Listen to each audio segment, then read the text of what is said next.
10 विषय हिंदी दिनांक 22/10/2020 शीर्षक भक्ति। मोर मुकुट की चंद्र कनु यों राजत नंद नंद मन शशि शेखर की अकस किए शेखर सत चंद। मोर मुकुट की चंद्रकनु चंद्रिकाएँ यानी मोर पंख में बने चमकदार गोल आकार। मोर पंख जो होता है उसमें चमकदार गोल आकार होता है। और शशि अकस मीन्स यों यों, राजत सुशोभित, नंद अर्थात नंद के पुत्र श्री कृष्ण। शशि शेखर शिवजी शिव, अकस होड़ और प्रतिबिंब ईर्ष्या, सतचंद सैकड़ों, सत मीन्स 100 और चंद्र मीन्स चंद्रमा, सैकड़ों चंद्रमा।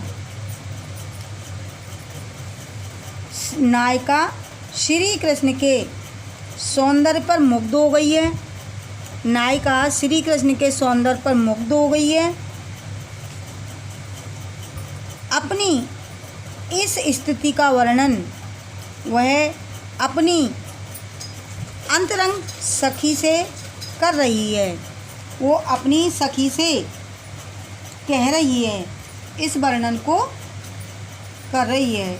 क्या? मोर पंख का मुकुट धारण किए हुए कृष्ण का छवि दर्शन कराया है। कवि ने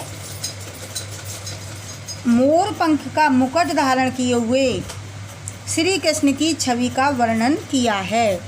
प्रस्तुत दोहे में श्री कृष्ण की छवि का वर्णन किया है। कैसी छवि? जिसमें वह मोर मुकुट धारण किए हुए हैं। व्याख्या। श्री कृष्ण अपने मस्तिष्क पर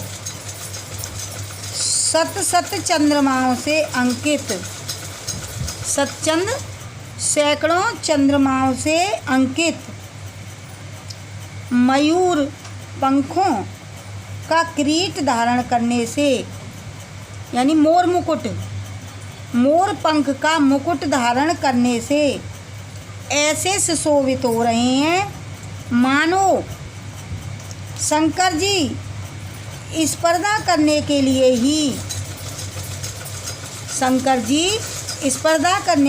ही सैकड़ों चंद्रमाओं को धारण किया हो। यानी शंकर जी ने श्री कृष्ण से होड़ हो गई है और ऐसा लगता है मानो उन्होंने सैकड़ों चंद्रमाओं को धारण कर लिया हो। श्री कृष्ण के मस्तिष्क पर सुशोभित मयूर पंख यानी मोर की पंख की शोभा का वर्णन करते हुए कवि ने उसे शंकर के मस्तक पर सुशोभित चंद्रमा से तुलना करके अद्भुत काव्य योजना की है। भाषा ब्रज है, रस श्रृंगार है, गुण माधुर्य है, अलंकार उत्प्रेक्षा और अनुप्रास है, छंद दोहा है।